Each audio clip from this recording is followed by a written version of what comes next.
My dear students, you are welcome once again on my YouTube channel. दोस्तों, आज मैं आपको बताने जा रहा हूँ ट्रांसफॉर्मेशन का अगला चैप्टर कि एक सिंपल सेंटेंस को कंपाउंड सेंटेंस में कैसे बदलते हैं या कंपाउंड सेंटेंस को सिंपल सेंटेंस में कैसे बदलते हैं, और साथ ही साथ आपको यह बताया जाएगा कॉम्प्लेक्स सेंटेंस को लेकर के, जिसमें compound sentence interchange of complex sentence, simple sentence interchange of complex sentence. तो ये सब चीजें जो है आपको आज मैं इस वीडियो में बताऊंगा, तो देखते रहिए मेरे इस वीडियो को। और यदि आप इस वीडियो में नए हो तो प्लीज इस चैनल को सब्सक्राइब करें ताकि पहला वीडियो जो अपलोड हो सबसे पहले आप तक। तो फ्रेंड्स, यहाँ पर आज हम पहले देखेंगे कि interchange of simple and compound sentence, simple sentence को कंपाउंड सेंटेंस में कैसे बदलते हैं।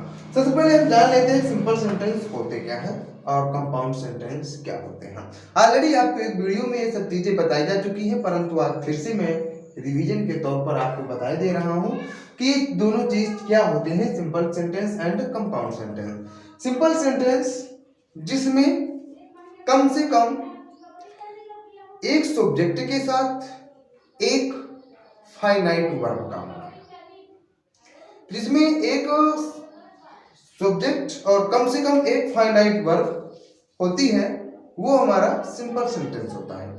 सिंपल सेंटेंस में एक ही सेंटेंस होता है, एक ही क्लास होता है, इसमें क्लास नहीं होते हैं, केवल एक सेंटेंस हुआ करता है।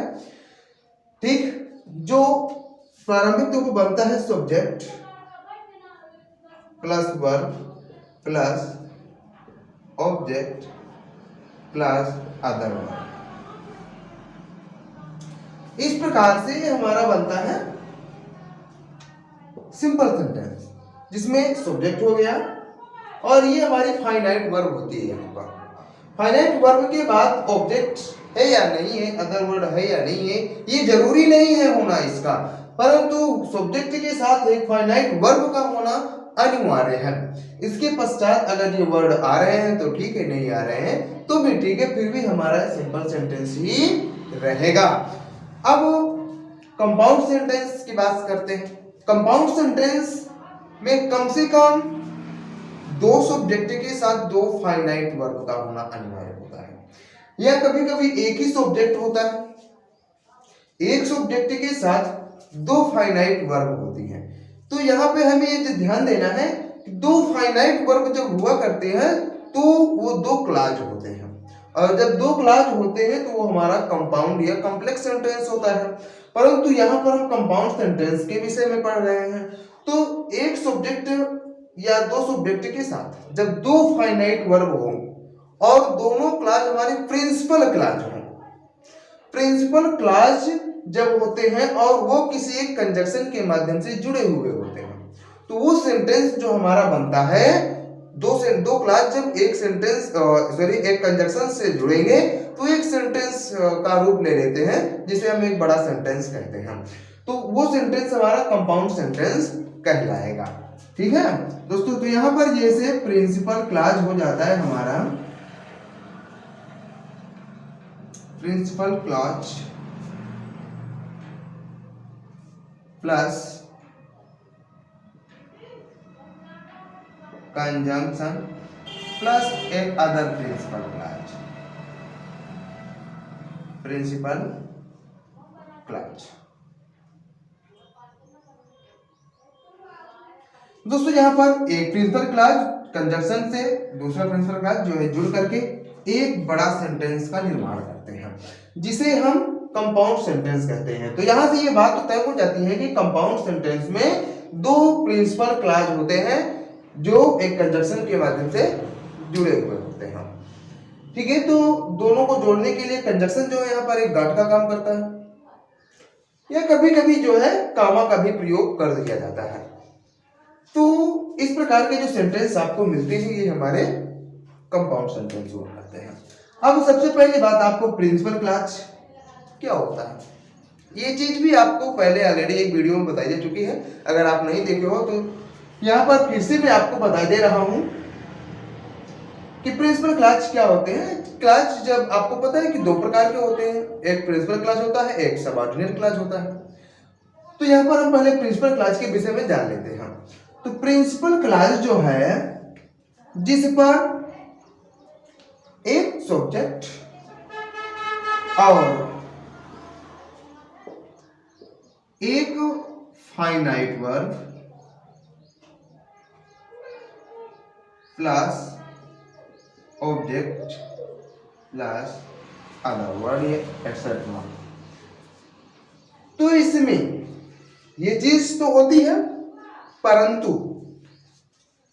यह क्लॉज होता है जिसे हम उपवाक्य कहते हैं, और उपवाक्य अपने आप पर पूर्ण नहीं होता कहा जाता है। परंतु यदि प्रिंसिपल क्लॉज है तो यह अपने आप में पूर्ण होता है, इसे किसी दूसरे क्लॉज या दूसरी बात पर निर्भर होने की आवश्यकता नहीं होती है। क्यों? क्योंकि यह अपना भाव पूर्ण करने में स्वयं समर्थ होता है। इस प्रकार से अगर इसके बाद एक भी अगर क्लॉज नहीं लिखा हुआ है तो ये पूर्ण एक सेंटेंस हुआ करता है। परंतु जब एक ही सेंटेंस में इस प्रकार के दो सेंटेंस मिल जाते हैं तो उनको क्लॉज ले लेते हैं, क्योंकि दो सेंटेंस से मिलकर एक सेंटेंस बनता है, ऐसी बात तो हो नहीं सकती है कि दो सेंटेंस से मिलकर एक सेंटेंस बनता है। नहीं, दो सेंटेंस है तो आपके दो सेंटेंस ही रहेंगे। तो इस प्रकार से जब दो ऐसे सेंटेंस मिल जाते हैं तो वो क्लॉज हुआ करते हैं, ना कि सेंटेंस। तो इस प्रकार से दो क्लॉज हो जाते हैं और दो क्लॉज से मिलकर के फिर एक बड़ा सेंटेंस बनता है। तो इस प्रकार से इसे हम प्रिंसिपल क्लॉज कहते हैं, जो स्वयं में अपना अर्थ देने में पूर्ण होता है, किसी दूसरे वाक्य या उपवाक्य पर आश्रित नहीं होता है। इसीलिए इसे हिंदी में प्रधान उपवाक्य कहते हैं, प्रधान वाक्य खंड कहा जाता है। तो ये रहा हमारा प्रिंसिपल क्लॉज और कंपाउंड सेंटेंस, सिंपल सेंटेंस। अब यहाँ पर हम देखते हैं कि किस प्रकार से सिंपल सेंटेंस को कंपाउंड सेंटेंस में कन्वर्ट करते हैं। तो कहीं मत जाइए, बने रहिए। तो फ्रेंड्स यहाँ पर एक सेंटेंस लिखा हुआ है, ड्रॉविंग हिज स्वॉर्ड ही अटैक्ड हिज एनिमी। तलवार को खींचते हुए उसने अपने दुश्मन पर आक्रमण किया। अब यहाँ पर देख रहे हैं क्या, there is only a simple sentence and now we exchange into compound sentence. How can we do it? Then do patience, keep patience and have patience for to understand it. तो दोस्तों इस सेंटेंस को अब हमें compound sentence में change करना है। तो यहाँ पर अब तुम्हें बता दूं कि नहीं है कि नहीं है simple sentence, because drawing his sword, अपनी तलवार खींचते हुए, यहां पर हमें अभी वर्ब नहीं मिली। अब वर्ब कहां है हमारी, he attacked, there is no verb, क्योंकि यहां पर एक ही सब्जेक्ट और एक ही वर्ब है, बाकी ये अदर वर्ड है। ये पार्टिसिपल के साथ अदर वर्ड या अन्य शब्द जिसे कहते हैं। तो यहाँ पर एक सब्जेक्ट हमें मिला और एक वर्ब मिली, जो हमारी फाइनाइट वर्ब है। तो इस प्रकार से यह हमारा एक सिंपल सेंटेंस हुआ। अभी भी अगर समझ में नहीं आ रहा है तो यहाँ पर हमें ये देखना है, किसी कंजक्शन का प्रयोग नहीं किया गया, कंपाउंड कॉम्प्लेक्स सेंटेंस हो ही नहीं सकता। इस प्रकार से सीधे सीधे सिंपल सेंटेंस, और सिंपल सेंटेंस में आपको पता है कि पार्टिसिपल का प्रयोग वाक्य के प्रारंभ में सब्जेक्ट के रूप में किया जाता है। तो इस प्रकार से ये बहुत सारी पहचान है हमें सिंपल सेंटेंस को पहचानने की। अब हमें इसे कंपाउंड सेंटेंस में बदलना है। तो कंपाउंड सेंटेंस बदलने के लिए आपको पता है कि कम से कम दो फाइनाइट वर्ब होंगी, क्योंकि इस पे दो क्लॉज होंगे। इस प्रकार से अब यहाँ पर हमें देखना है कि एक क्लॉज इसका बनेगा और एक क्लॉज इसका बनेगा। कंजक्शन के रूप में हम किस शब्द का प्रयोग करेंगे, ऑलरेडी आपको कंजक्शन वीडियो में बताए जा चुके हैं ट्रांसफॉर्मेशन के सिंथेसिस पार्ट में। तो इस प्रकार से आप वहां से जाकर के सिंथेसिस का वीडियो देखकर कंजक्शंस को लर्न कर सकते हो और चूज कर सकते हो कि हमें कौन सा कंजक्शन का प्रयोग इस सेंटेंस में करना है, क्योंकि ऑलरेडी आपको तीनों सेंटेंस कंपाउंड, कॉम्प्लेक्स और सिंपल सिंथेसिस में पढ़ाए जा चुके हैं। अगर दिक्कत हो तो आप डिस्क्रिप्शन पे लिंक दी हुई है, उसमें से ले भी सकते हो। तो यहाँ से आपको बताया जाएगा। तो एक क्लास हमें इसको लेना है और एक क्लास इसको लेना है। तो पहले इसको लेंगे। तो ड्रॉविंग हिज स्वॉर्ड, अपनी तलवार निकाली। अब यहाँ पर ये सेंटेंस जो दिया हुआ है किसमें, पास्ट टेंस में। तो पास्ट टेंस में इसे हमें बनाना है। तो इसका सब्जेक्ट क्या होना चाहिए? ही है ना, तो ही रहेगा, क्योंकि वह है तो वही है ही। अब फर्स्ट इंडेफिनिट टेंस में बनेगा, उसने अपनी तलवार निकाली है ही। अब ये वर्ब कौन सी है? ड्राविंग है ना, तो ड्राविंग पार्टिसिपल है, तो कौन सी वर्ब की पार्टिसिपल है? ड्रा। ड्रा मीन्स होता है खींचना, तो draw, drew, drawn, draw, drive, draw, drive, drawn third form हो जाती है इसकी। अब इसके बाद क्या करना है हमें? अदर वर्ड जो भी लगा हुआ है, क्या? ही ड्रॉ हिज स्वॉर्ड, अपनी तलवार निकाली, हिज स्वॉर्ड। अब यहाँ पर हमें कामा का प्रयोग नहीं करना है, इधर कंजक्शन का प्रयोग करना है। उसने अपनी तलवार निकाली और दुश्मन पर आक्रमण। तो यहाँ पर जैसे एंड का प्रयोग किया जाएगा इसमें कंजक्शन के रूप में, तो यहाँ पर हम एंड का प्रयोग करेंगे कंजक्शन के रूप में, जिसमें से एक क्लास ये हो जाएगा और दूसरा क्लास क्या होगा? ही अटैक्ड हिज एनिमी। तो यहाँ पर हम ही का प्रयोग कर भी सकते हैं और नहीं भी कर सकते हैं। तो यहाँ पर हो जाएगा ही and he attacked his enemy.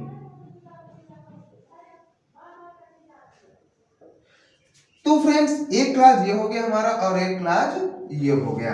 अब इसमें और इसमें अंतर क्या है? कुछ नहीं, मात्र शब्दों का अंतर है। ट्रांसफॉर्मेशन मतलब होता है वाक्य रूप, या वाक्य का रूप परिवर्तन। तो यहाँ पर रूप परिवर्तन हुआ है केवल, परंतु भाव का कोई परिवर्तन नहीं हुआ है। इस प्रकार से जैसे इसका अर्थ एक बार देख लो, ड्राविंग हिज स्वॉर्ड, अपनी तलवार निकालते हुए, ही अटैक्ड हिज एनिमी, उसने अपने दुश्मन पर आक्रमण किया।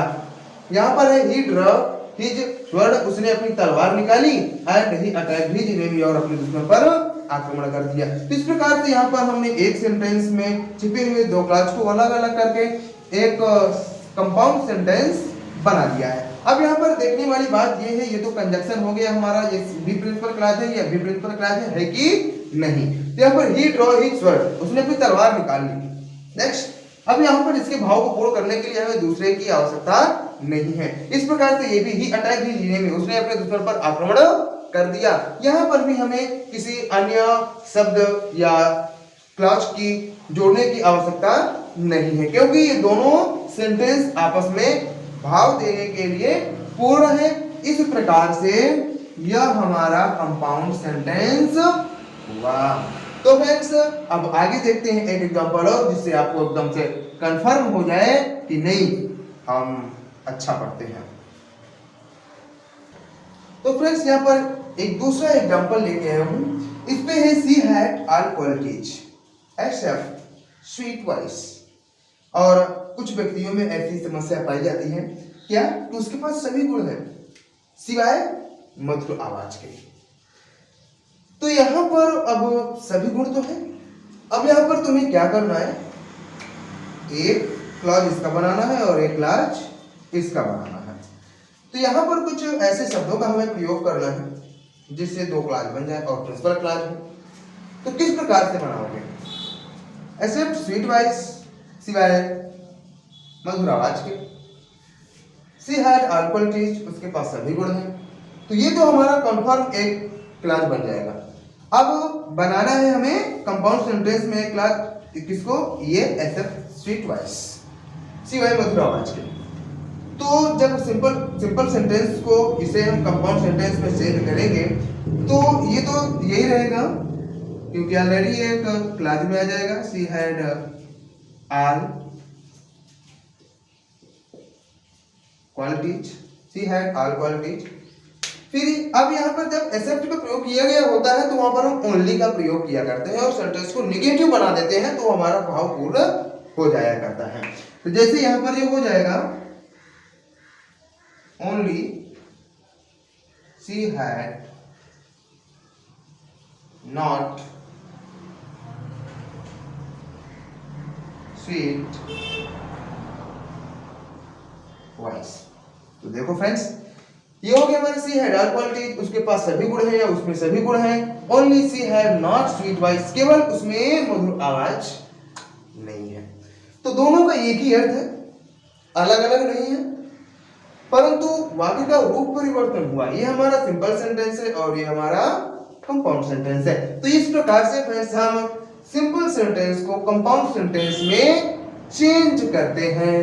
तो फ्रेंड्स आज की वीडियो में बस इतना ही। अगली वीडियो में देखेंगे simple sentence and compound sentence को कॉम्प्लेक्स सेंटेंस में कैसे चेंज किया जाता है।